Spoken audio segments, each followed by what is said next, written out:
One of the things I think a lot of people need to understand is we aren't a museum piece.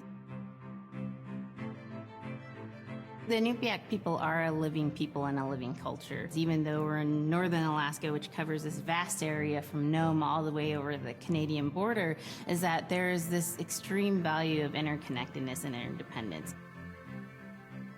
It's a hunting society, a gathering society from thousands of years. This is what creates our culture.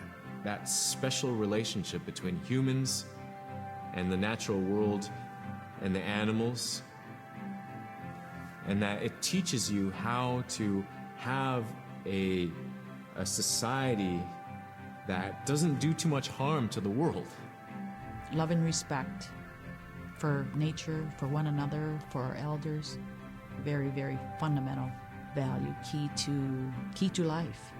Our values are something that bind us all. The importance of sharing with one another, the importance of spirituality, and the connection to the land, our traditions, how we hunt, sharing of stories and songs and dances. I'm Iñupiat. I'm from the Arctic Ocean. I am Iñupiat. It's very important to me. It's who I am as a person. And we're very proud of who we are, and we want to continue that.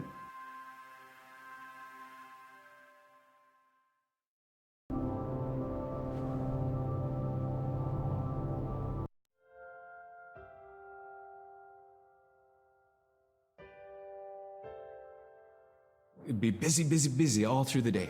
You get up and you just go right to work, right to work. There's always something to do. There's never any idle time. The only idle time we had was after we eat and before we go to bed. One of the older people would be relaxing, laying down there and saying, it'd be really nice to hear a story. And then just organically, someone would just start telling a story. Storytelling for the Iñupiat people is very important because it not only created that sense of community, but is a way to pass on wisdom to the next generation. It was like TV, It was just like, it was as good as any movie you've ever seen. And the storyteller told it so clearly that it was just as powerful as any of the greatest movie blockbusters you've ever seen. There was a reason behind the stories that we were told because they held traditional knowledge. They held things that we might need to know in life, whether it was about how to find food or how to survive, or it was about well-being and the importance of connecting with people and being a good member of the community. We all do stories. We all live in stories. We all tell stories to our friends. And they need to be told. They need to be heard.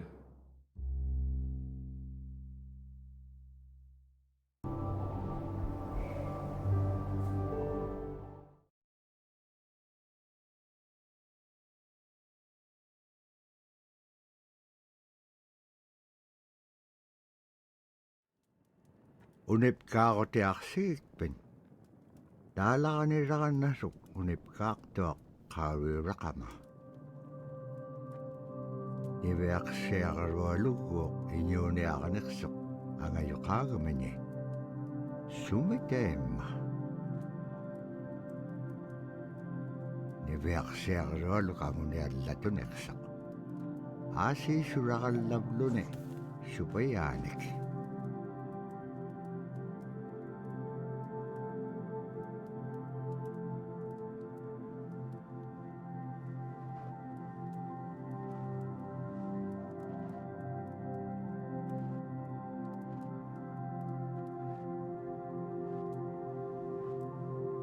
Iñuuniaqhutin anuqqautigaisi. Anuqulingaallaaqsuq. Anuqulingaallaaqpaalluni. Kisaimma panernialeaqsivut. Niveaqsiaqarualuk kisaimma isummeqpoq. Tavraasi kangitsaquaqsigaasumman Anukhuli siguro kumagaan. Summan anukhuli ngailyaamagaan. Tabrasi kangitsakwaqsiga summan anukhuli siguro kumagaan.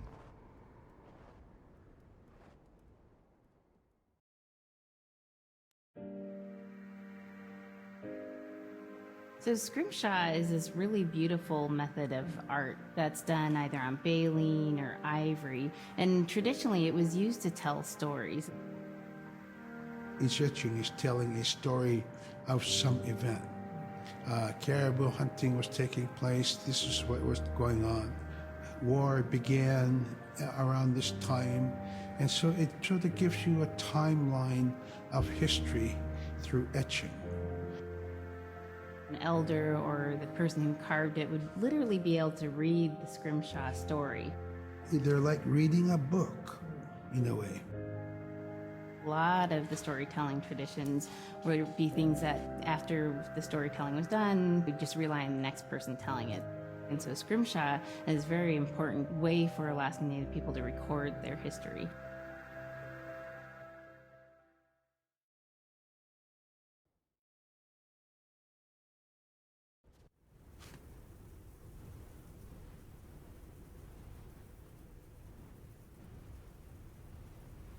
Anukhulek pailluni suniraqanaitsoqunni. Tavrani peaqsiaqarivaluk ayuungitsoq. Payyagniuliqsoq.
Toqutawayaqtoq kisimriumi.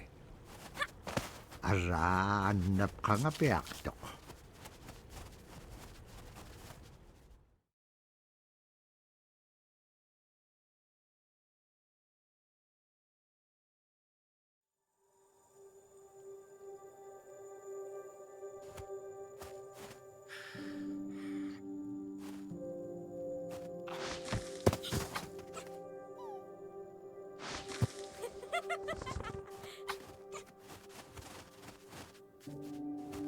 Kulir ringaitsoq iñugunut teriganniaqaqanivligu.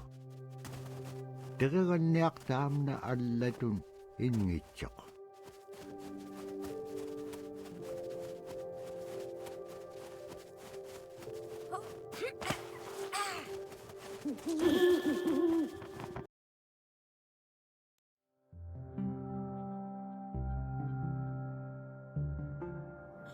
When I was growing up, my grandpa had a pet white fox. If you're a good friend with a fox, when there's danger abound, they try to keep you from getting into trouble. They pull tricks here and there, and foxes are like spoiled little kids in a way. When you let her out, she'd go prancing out in the snow, jumping in the air. I know she was happy then. Come running at me and jump on my chest, knock me backwards, lick my face, and I try not to let it. So that was my memory of my grandpa's pet fox.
Caribou it provided for us in many ways. Our clothing in those days was made of all caribou skin.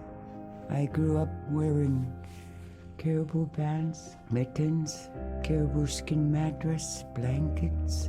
Some people had boots that were made with wolf leggings, sealskin sole bottoms.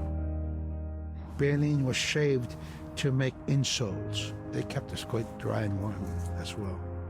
But the caribou skin clothing was the best. We would get as many yearlings as we could for our outer clothing.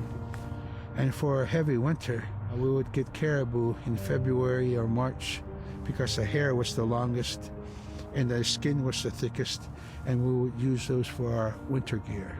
With that stuff on, you could sleep outside in 50 below and it wouldn't bother you a bit.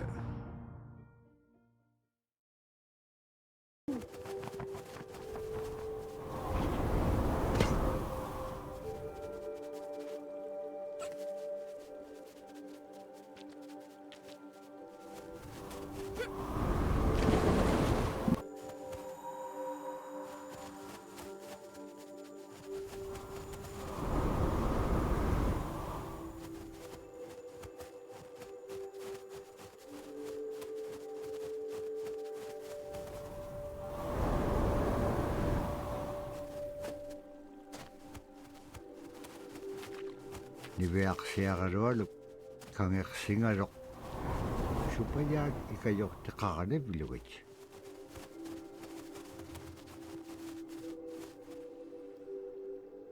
Allawlo ni tam na tikikan niyak. Siwoniksip kangaga niveaksiagaluk kanudun pekpaganak tilangit kamat ko ikayok tauruat.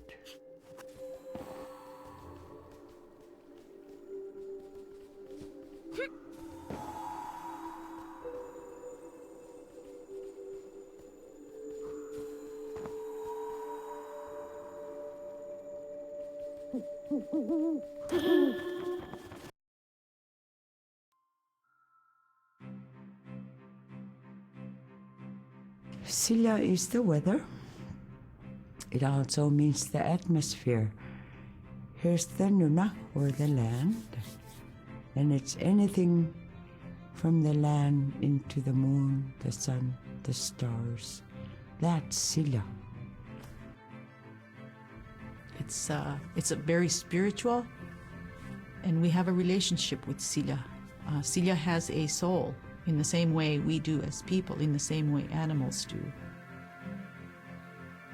I think spirit helpers in and of themselves are really about how we're connected with things. And so it may be that there is a spirit helper that shows themselves as a bird to show you the way home, or it may be a spirit helper that actually decides to show themselves with the face and body of a man instead of their animal form. And so I think one of the things that's hard to understand is that it's not one way of seeing things, it's one way of knowing you're connected to everything. We've always had that spirituality of everything around us. It's the interaction you have with the air you breathe, the ocean that you gather resources from, the rivers from which you gather fish, the tundra from which you pick berries, the animals that give themselves. It's all of that.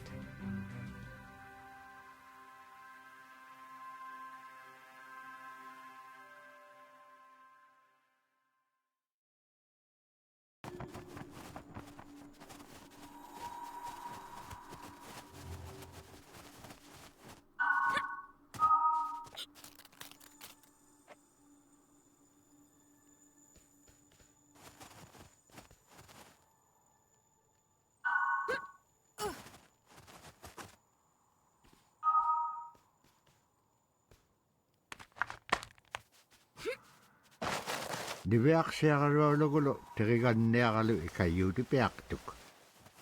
Siqaqaniutimigini. Araa kangeqsinaitsuqunni qanuq pisilaanga. Aglaan tavra atautsikun ainga.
In the winter, when we were traveling, we didn't build sod houses, we built snow houses.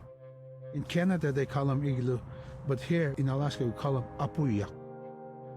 We'd do a day of travel, and then we'd make a apuyak.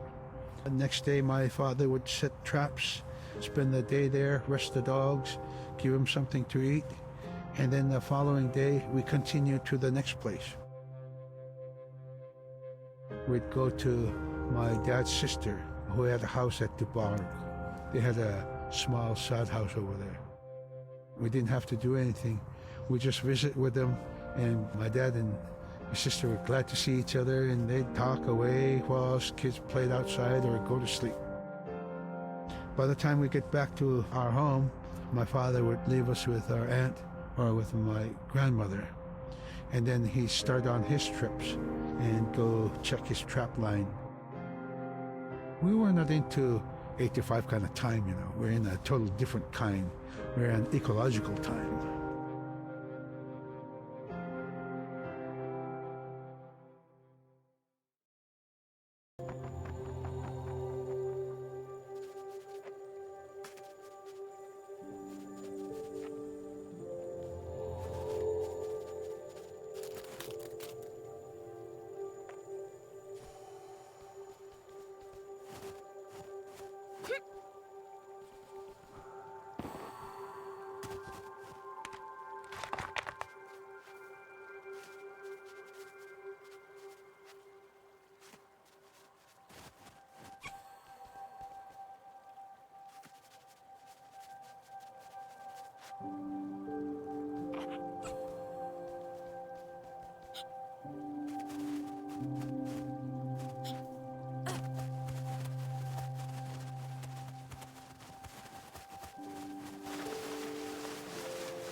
Iviaksiaqaruallu tikitkaa aanaarpini.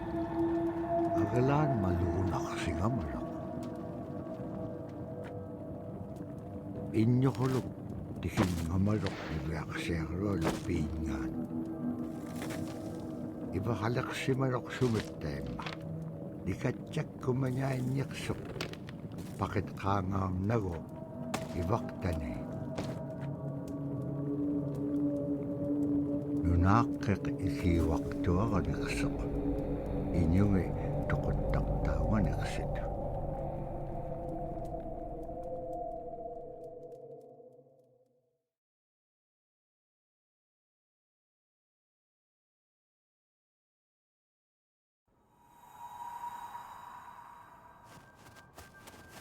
Niveaqsiaqaruallu upperingitqa tautuktani. Tautukunaqtuaq sunapayaaq siquminganiqsoq.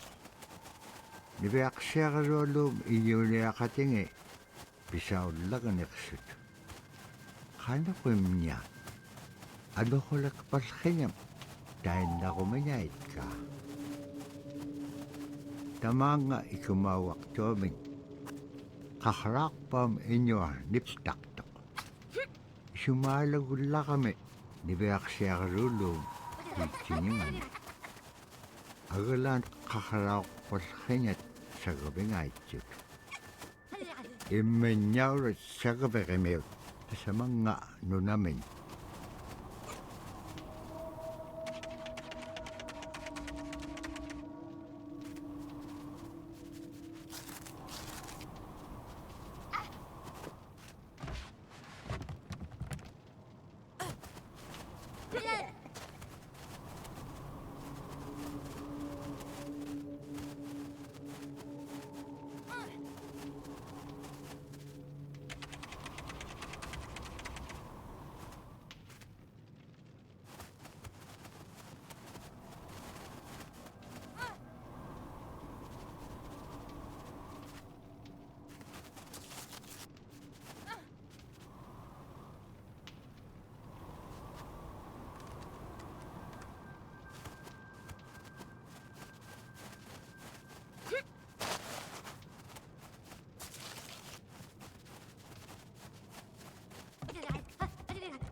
Qaikuin tutiin uqallaktoq iñugungaruaq ukpik.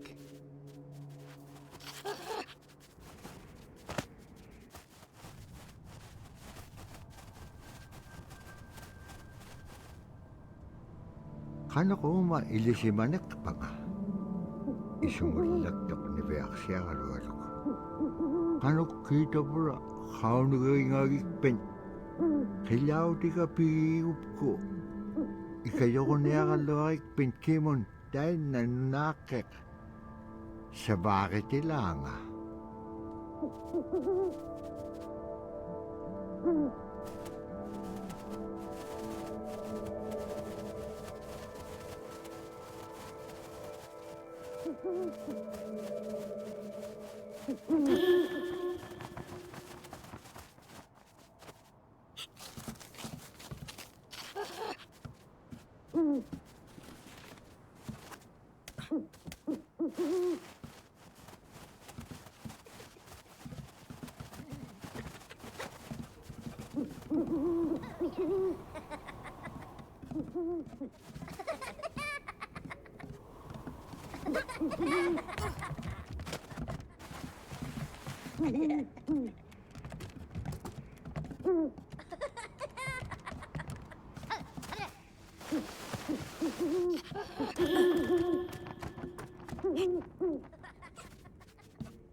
Kaya rarak tuat diverser lolo betrakke.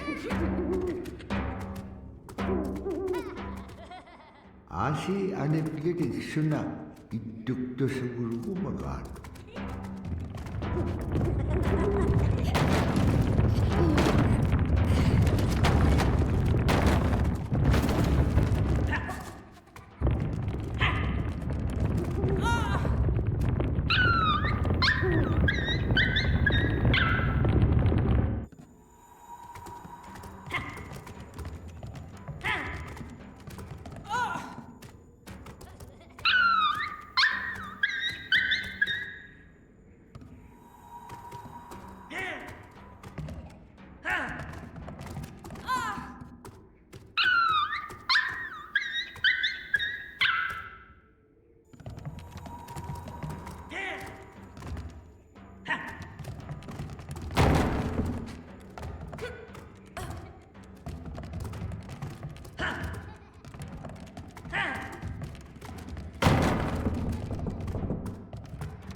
Diverser lolo sabat ko may ahalawit immanyaurat.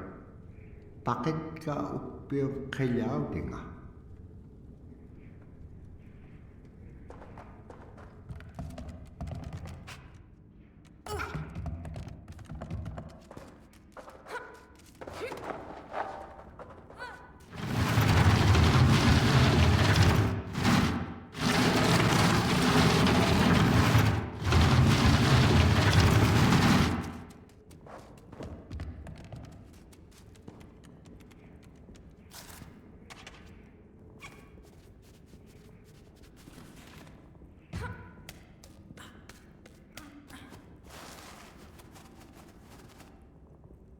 Diverser lolo kutingarok kayaw delegahone. Upik ko pea chapalugarok. Asi tabura pibir tagaliw di pea lagaga diverser lolo. Dahil nahone ay chudi hirakangarok. Upik ukalagtok. Uvaw na kao nagingagiga. Iliginon pikit kubulugo.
Tabrataina igilehotek.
Sila taane nunaaqingata inñuqulukkassuqaak.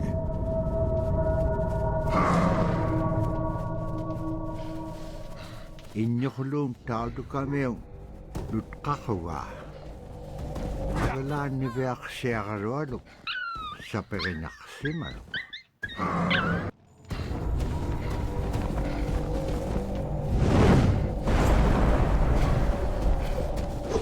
Qinnalifsaapiaqtuq tautukamiuq qilamittaun. Tabra ivaqtani tautukkari.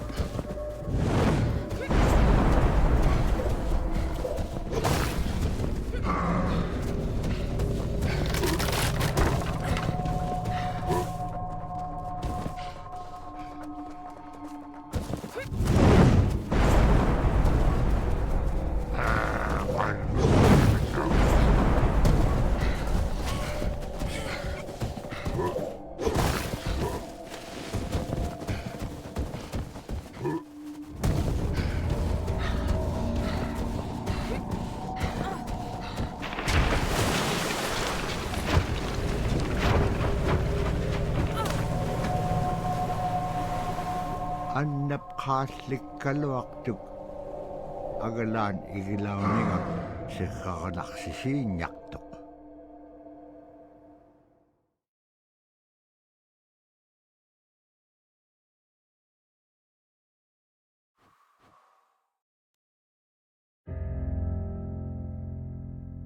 Drum is something that's common to all cultures in Alaska. All cultures have a drum that may have some stylistic differences or differences in the materials that it's made, but it's still in recognition of life and vitality. And the drum mirrors the heartbeat. And when you continue drumming soon, it will be in line with your heartbeat, because that's what it's supposed to be, the heartbeat of the community, and it symbolizes vitality. And it's the most tremendous feeling to be in a room and to have one long row of all the drummers and to have that feeling of unity, everyone beating in harmony, the drum beat in unison. It's the most beautiful feeling. And to know that you're connected, you're on the land that you are connected to. And even if you grew up outside of the community, that which is in you comes from this area. And it's the greatest feeling. Yang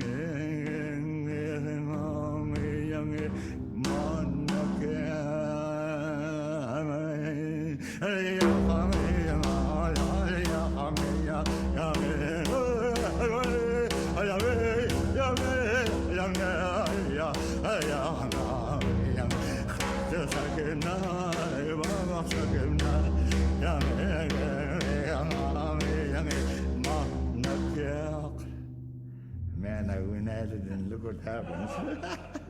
Oh.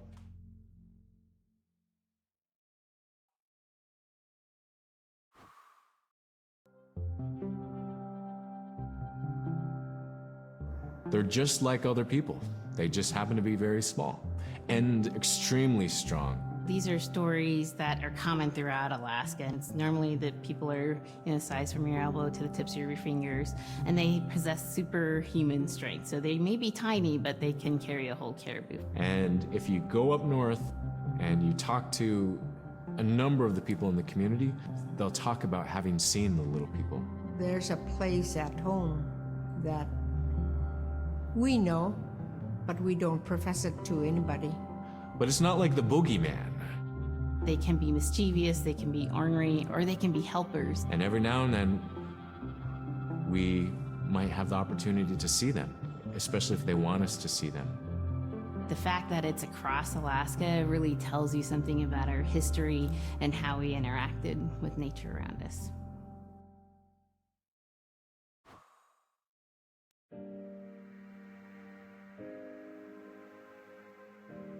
The bola is what we call kilamitang.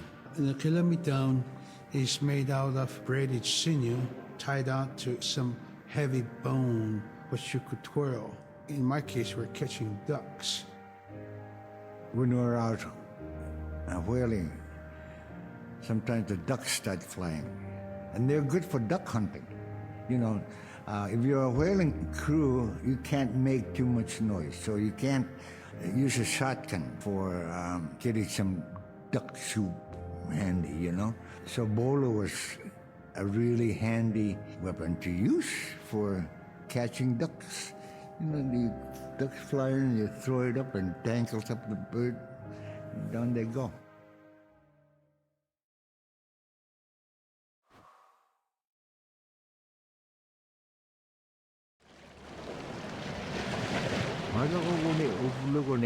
We shall bloody.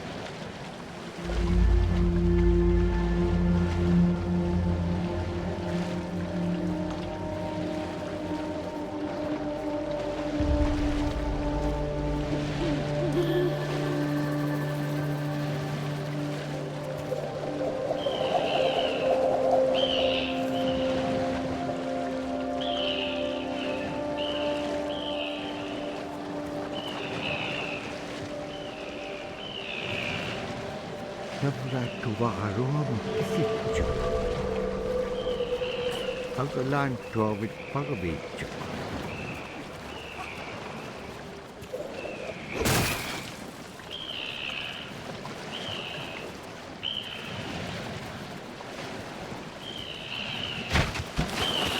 Sipo nalunak sa kanok igilagan niya sila.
Pisasa ko may akalugo nanok.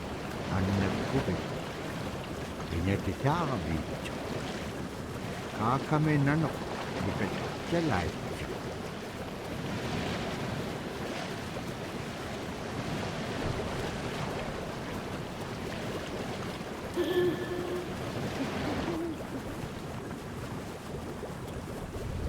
Agalan naman na alaw.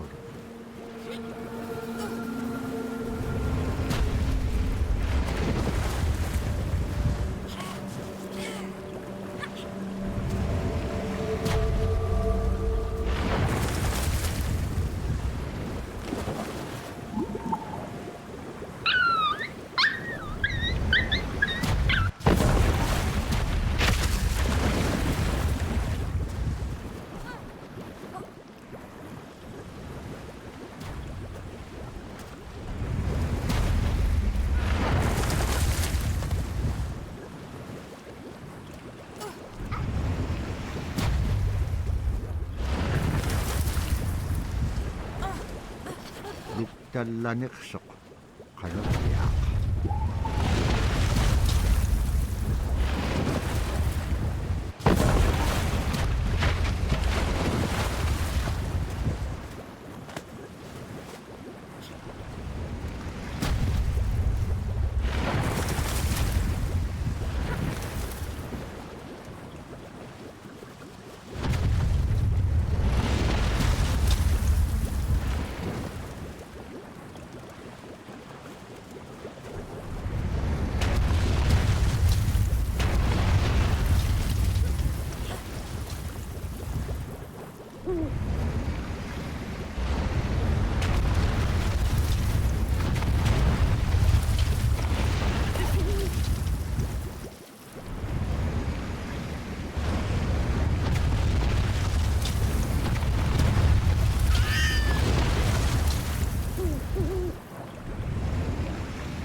Tapko tikisakka nannupsitsanga. Asi piyumagilipiksuakai tikissaktuot.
kaloaktuk.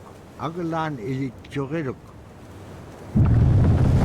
Sabiak tilangan nunam atimikini.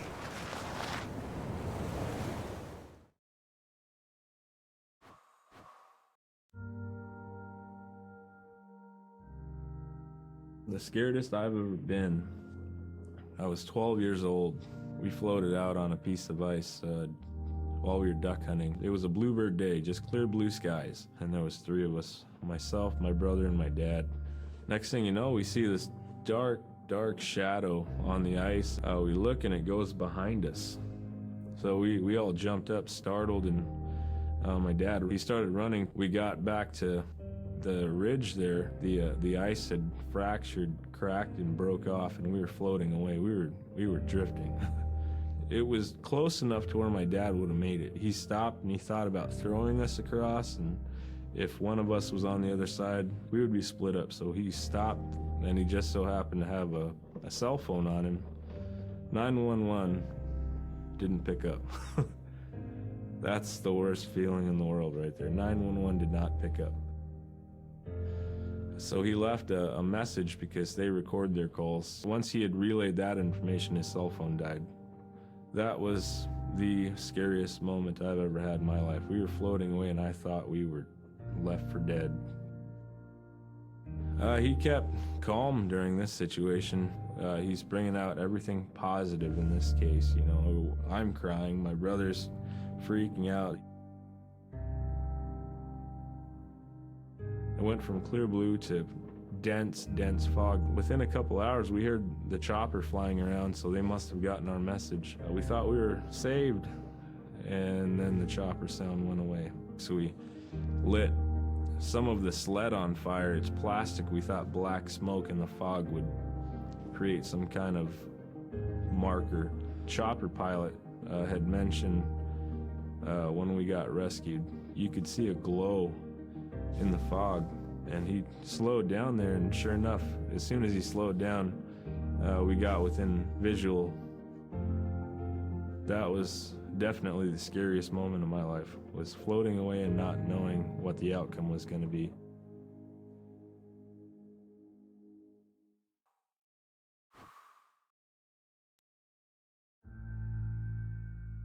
We're very much aware of the climate change. And it's been for many years, even before climatologists were noticing this change, Inuit were already saying, "Sila alangoktok." Our climate is changing. If the heat is going the way it is right now, for us it's going to be pretty bad. Different birds are coming, and they're coming earlier, and sometimes rain is more than what we want.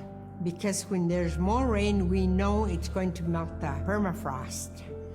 In my time as a young whaler, when I was 9 years old, we're hunting from ice that was about 25 feet thick.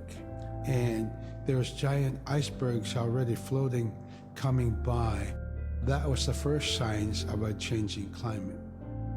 Ice that never broke before was now moving. Now, here it is 50 years later, we're hunting whale from ice that's 18 inches thick. There's no more thick ice. It's creating a malfunction in our whaling season, is what it is. Actually, more than that, all seasons in general. I think we are more scientists than more people will realize. We have more knowledge of those things than people will ever know.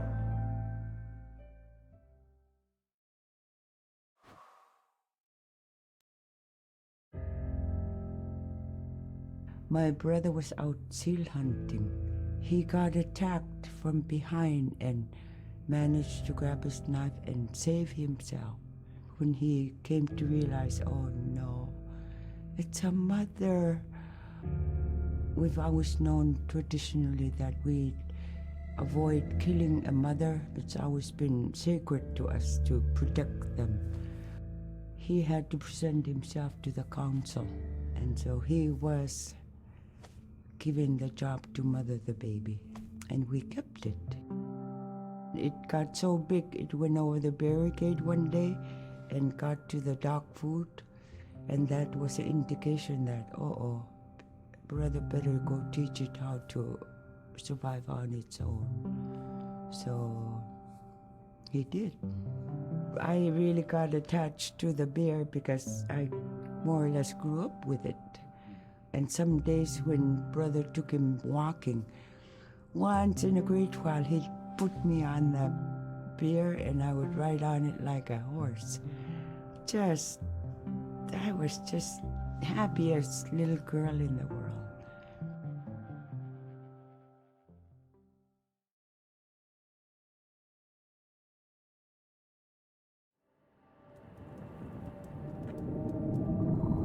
Niveaksiakalualukulo tiriganniakalu imaaktuk. Asi takium angalat kaksibilluik. Takium igukkai kairusunginun puktaakpaum. Ara kanuhrik taimma ipingitpak.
In, Arctic Alaska, hunting is a really important part of life. It's not just about going and shooting something, it's about going and putting food on the table. But more importantly, subsistence hunting isn't just about the insular family unit, it's about feeding the whole community. And I think that's one of the beautiful things about subsistence hunting in Alaska is that people go out and they'll go get, fish, or they'll get a caribou, and they'll get, seals and whales. And one of the first things they'll do is they'll say, oh, I need to take this to the elders.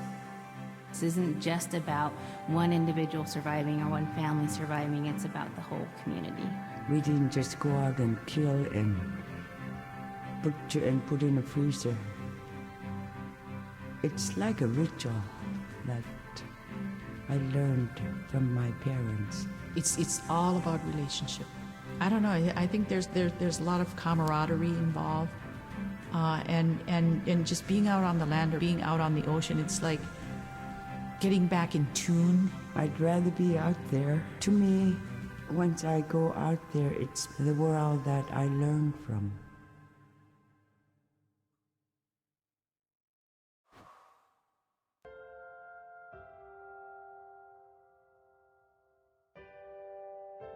Now we spend all our time out in nature.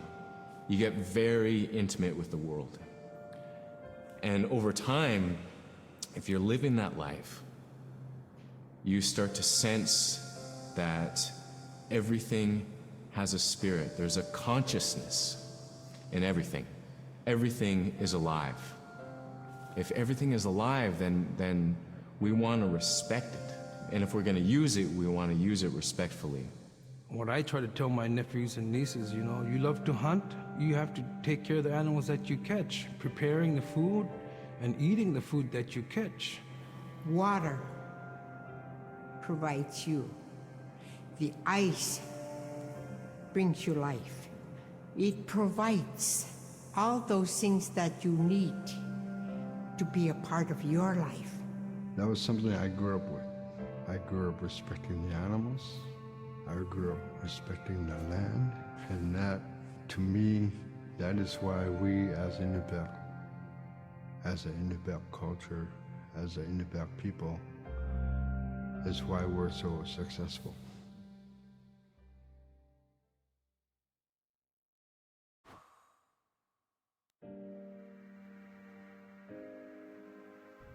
I think most central to the ideology of the Iñupiat is the idea of sharing. Being able to feed the community, feed others.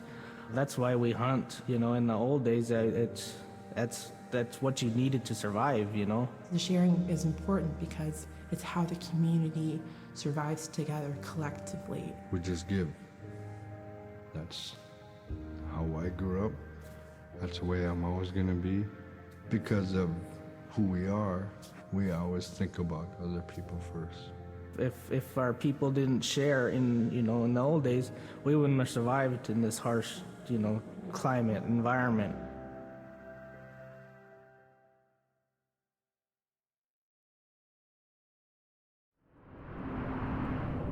Nibeak siya lo terigan niakalo shuflo kaik akabigom kingamigom shuflo kaik akabigom silamon ila kataktuak silamon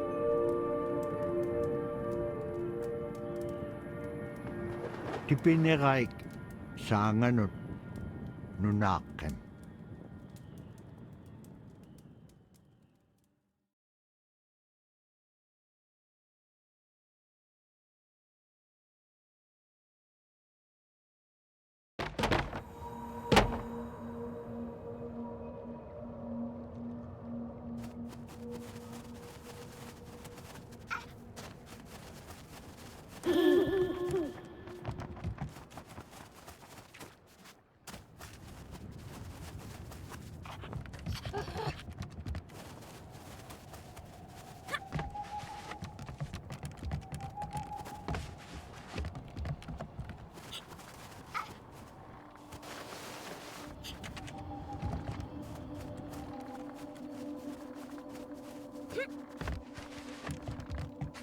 Damna nunake Ingitchuna. Tainaptaak pingabulugo. Ibiaksiakarulum ay makabiyat.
Kigokayat kaumak titkat nunaket.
Kirwayat silyagahuting silyamet.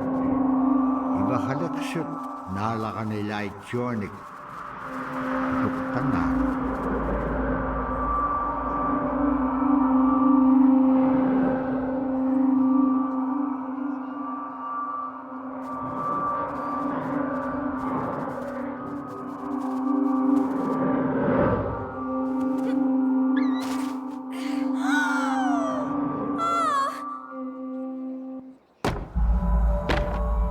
Kirwayat silyagahuting silyamet. Ibahalaksut nalakanilay tyonik. Tuktanan.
Tiakaruoluvulo, Tiriganiavulo, Katkin Matko Imnak, Aganek Pakimnya, Shongasip Sahone, Utingan.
Big Diamond, Little Diamond, and King Island. And in those three islands are the stepping stones to get to America. So King Island is this absolutely beautiful place off the coast of Alaska. And if you can imagine being on this really kind of rocky island that kind of shoots up from the water to these cliffs, and then all of a sudden you see these stilts, and then you look up and there are these houses. They were built on the cliff up high because of the ice. Being an island in the Bering Sea, you have ice that's being pushed by the winds onto the island. So it's going to pile up 50, 60 feet high. Structures are still there today, and people have returned to King Island. It's a growing community as the people return back to their island.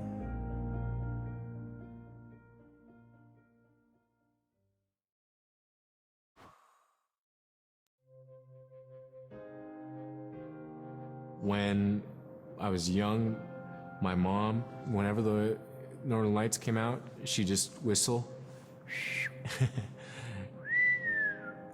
Boy, they come alive.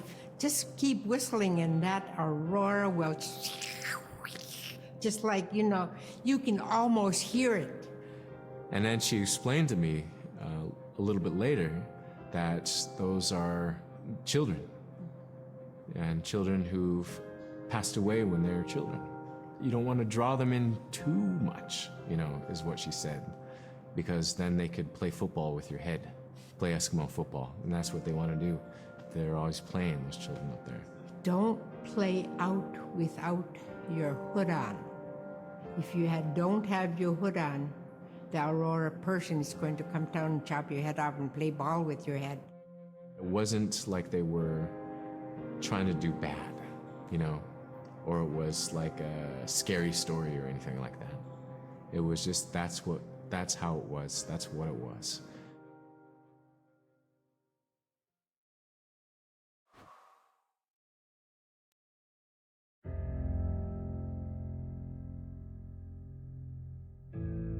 In the month of November, there's no sun. So during that dark time, we travel by the light of the moon. It's quite different. Everything was silver and black. Toward the horizon, we could see where caribou are because their body heat flowing upward, and we could see it glowing in the moonlight against a dark horizon where there's no stars. If somebody yelled, you could know who yelled from where the sound came from, but specifically where that cloud of their breath went up and it glowed in the moonlight. So that was a good time to travel. It was very surrealistic. And so things that were dark objects looked very close, and white objects looked very far.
Deriganyak allan mohone magit kesa. Naga denay jok ataramik.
Kulangnya hiligo napakjut nunangat. Terigan nem kinyaktit ka kanutun pekpakanaktilangi suli ikayuirot ilit kutsich.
Dapak to the Inuit salap kehuting pakalagat derigan neak. Suli ikayo hulu nireak siya karwalu igilaganengan.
We're taught that there's no hierarchy. It's not everything else, and then man, humans on top, and they're separate from everything. We're taught that everything is equal, and that all the animals have a human form or can be seen in a human form. And so they have just as much or more intelligence. In fact, have a lot to teach people. And so that's how these transformations can happen. It's if the animal wants you to see it in its human form. There's a story where a man comes up to an ice hole and then realizes there's another man in his parka that's got stuck in the net, and is just stuck like that. Oh, can you let me out? Please help me, And so then he lets the man out, but then realizes that was actually a seal. That was a seal man. And just because that seal wanted that help, that seal allowed itself to be seen in human form.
tohloget sulleqaat ilitsatik libiaqsiaqalualuullu teriganniavulu akiiligaak inñoquluk inñoquluum tavra iñuusia isuhulitsoq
Niveaksiaqaluallum kangitka ivaktane iñukpasuumaroq ulimaktuaqalu apun siamittaqaqaneqa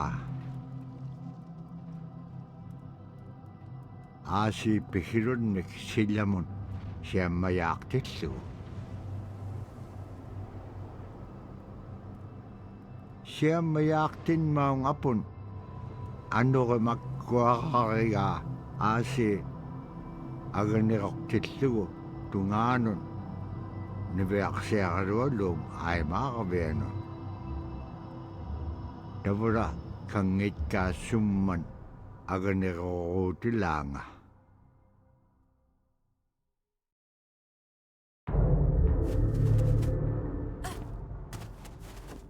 qanorulunga takpiguaaniarpik niveaqsiaqalualluk uqallaqiaqtaq Abulaitqan atautsikun majoquniarikpok kiwa teriganniaq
Majoktuaqaniallaqam qaanganun iñukpassuum niviaqsiaqalualuk isummiqsoq sulukrautilaamanik.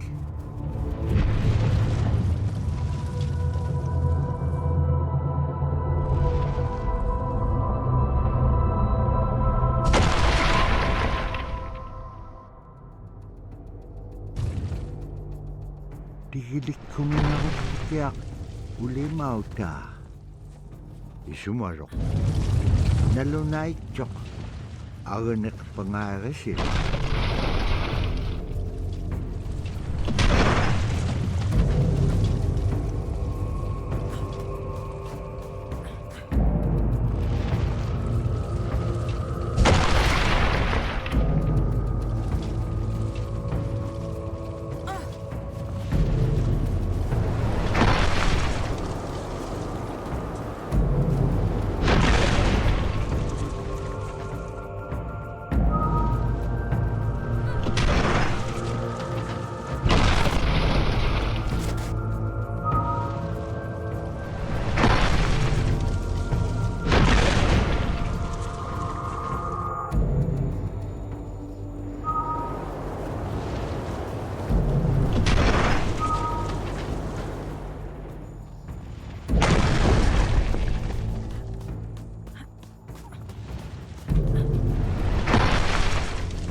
With regard to the environment, the blizzards have been one of the key elements that have impacted the survival of people, especially in the hard winter.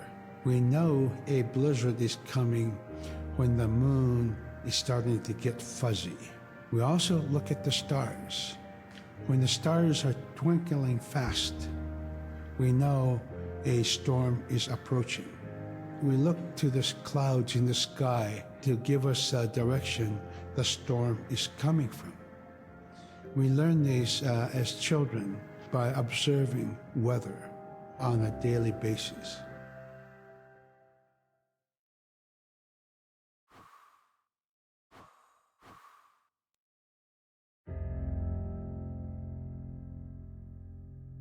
So a recurring type of character in Iñupiat stories is the manslayer. And the manslayer is kind of this bad guy. And I think really what's at risk when the manslayer comes into story is the livelihood of individuals and the whole community. And so the manslayer is really used as a way to say, don't act only for yourself, always hold the community in your heart.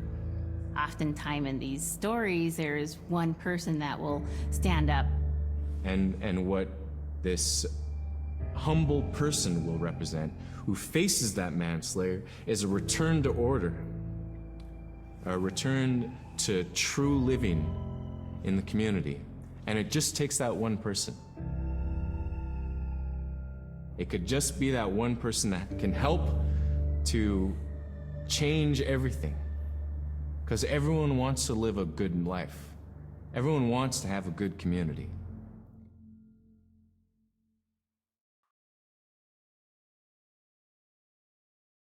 Akpalera magtikinyak tua ulimaw tekpak. Tiyumaw ulimaw tekpak akralik tuk nat kayakatahutik.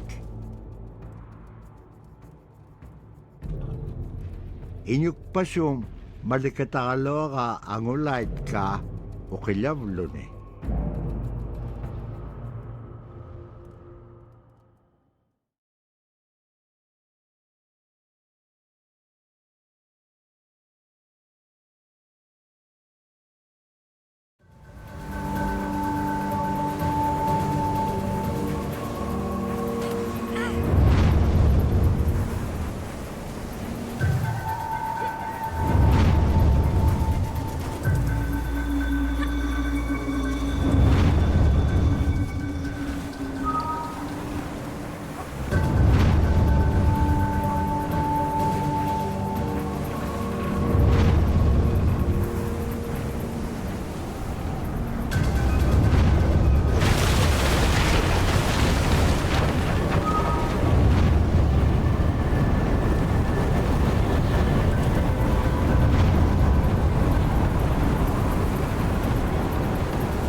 Niveak siya lag utik tok ay makakawig menyon.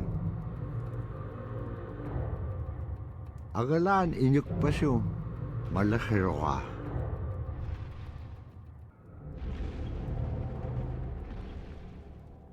Ukahone ulimau tiga kairong. Niveak siya karolo kau tau tiga ulimau. Ipkili siya halo ase milok sao te bilugo inyuk pasuguman.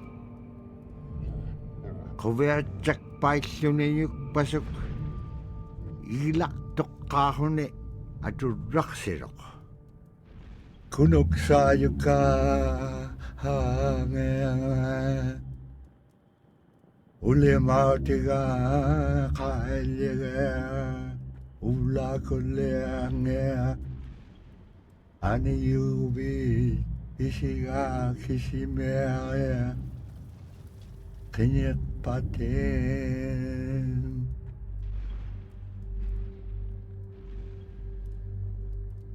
Niveak siya karolog ilyatit kiksok ang ayokagaman yun.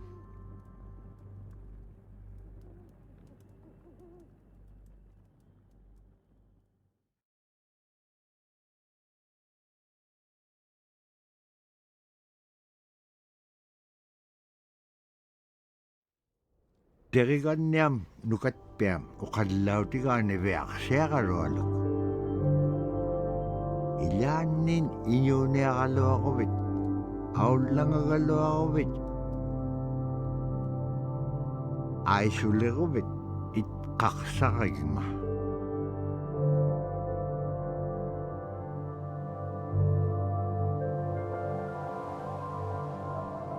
Asita bra tao tukunay kasok. Tatpaw nga taktua mo sila mo.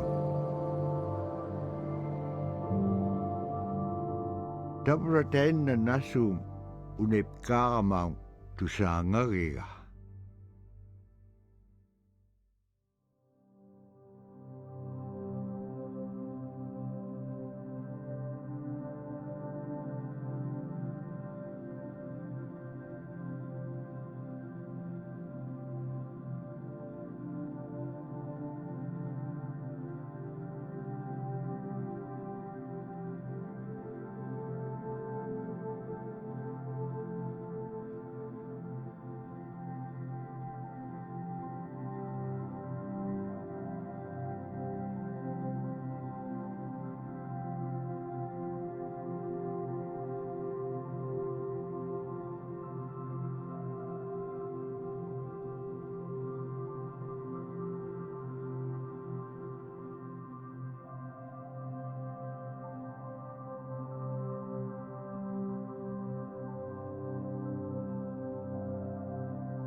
We have our Dimi, the body, which returns to Nuna, the earth.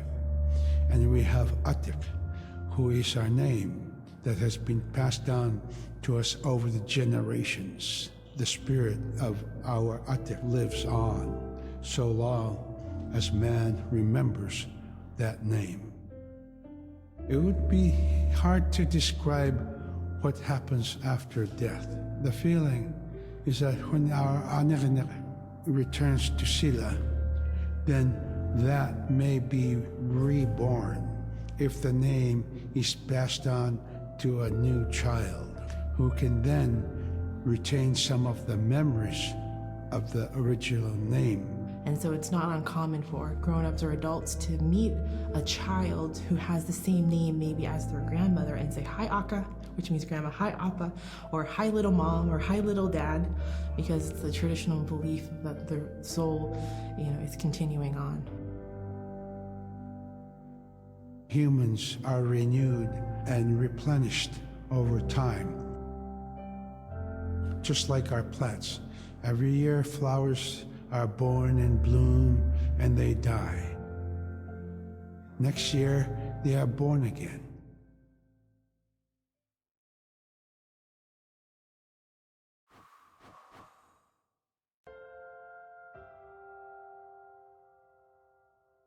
With the story of Kunuuksaayuka, told by Robert Cleveland, it's just a masterwork. It's a well-known story among the Iñupiat people, and in our case, of producing a video game that really reflects indigenous heritage. It captures the imagination, and it's something that you have a very specific kind of task to do. There's a blizzard, and it is just a non-stop blizzard that is overpowering the people. And there's one man that wants to figure it out. And in our case of the story, it's a girl that wants to find the source of that blizzard.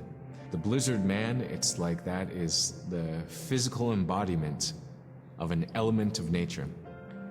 And so there's a person that needs to go up and take away that's chipping away that snow. In that community, the person least expected is the one who stands up and makes the difference. Humility is something that we value, and where that comes from is the idea that you are not the biggest thing in the world. And when you live in an extreme environment like where the Inuit reside, you're at the whim of the environment, of the climate, of the animals. You can be as prepared as you can, by learning from your elders, but you're not the biggest force in the world.